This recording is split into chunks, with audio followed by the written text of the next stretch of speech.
నమస్తే, good morning. ఈరోజు వార్తల్లోని ముఖ్యాంశాలు ఏంటంటే, ఈరోజు మెయిన్ ప్రధానమైన అంశం ఆర్టీసీ రైట్ మంత్రులతో కార్మిక జేఏసీలు చర్చలు సఫలం. 11% పీఆర్సీకి ప్రభుత్వం ఓకే. గుర్తింపు సంఘం ఎన్నికలకు గ్రీన్ సిగ్నల్. ప్రభుత్వంలో ఆర్టీసీ విలీనానికి అధికారులు కార్మిక నాయకులతో కమిటీ.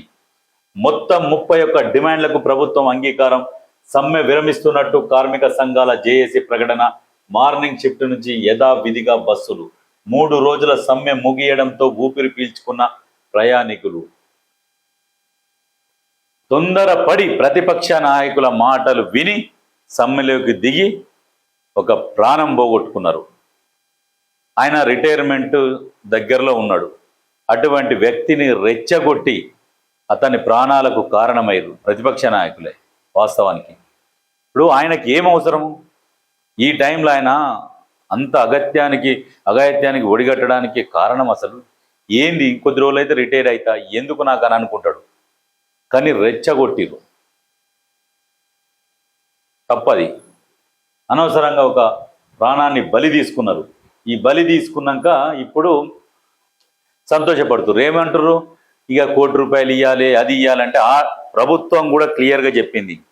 ఒకరికి ఉద్యోగం 10 లక్షలు, ఇందిరమ్మ ఇల్లు, ఇవన్నీ ఇస్తున్నది. తొందరపడ్డాడు. మా కుటుంబ సభ్యులు లాంటి వాళ్ళు అనవసరంగా ఒక కుటుంబ సభ్యుడిని కోల్పోయినాం.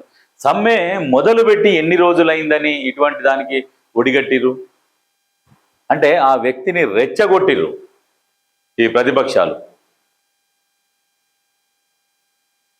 కానీ ఇటువంటి పనులు చేయొద్దు ప్రతిపక్షాలు.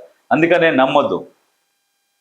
ఇక్కడ చూడుర్రి, బండి సంజయ్ మొల్దారం మంత్రి, మెట్టు దిగని బండి, పట్టు వీడని సిపి. ఆర్టీసీ కార్మికుడి అంత్యక్రియల్లో ఉద్రిక్తత. శుక్రవారం ఉదయం శంకర్ గౌడ్ మృతి అల్లుడి గ్రామమైన ముత్తోజిపేటకు డెడ్ బాడీ తరలింపు. పరామర్శకు వచ్చిన కేంద్ర మంత్రి బండి సంజయ్ శంకర్ గౌడ్ డెడ్ బాడీని స్ట్రెచ్చర్పై నర్సంపేట ఆర్టీసీ డిపోకు తరలించే ప్రయత్నం అడ్డుకున్న పోలీసులు. మండు టెండలు హైవేపై 3 గంటల పాటు కేంద్ర మంత్రి ఆందోళన. బంధువుల ఆగ్రహంతో వెనుదిరిగిన సంజయ్ సిపి. ముగిసిన అంత్యక్రియలు. రోడ్డు మీద ఈయన కూర్చొని డిపోకు తీసుకుపోతాం డెడ్ బాడీని. ఈ రాజకీయాలు దీంట్లో ఏంటంటే ఇవి డబ్బులతో కూడుకున్న అంశాలు కాదు.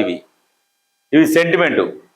ఇటువంటి అంశాలను పెట్టుకుంటారు. గుడి దగ్గర ఏదైనా మెట్లు కూలగొడతానో అక్కడికి చేరుకుంటారు.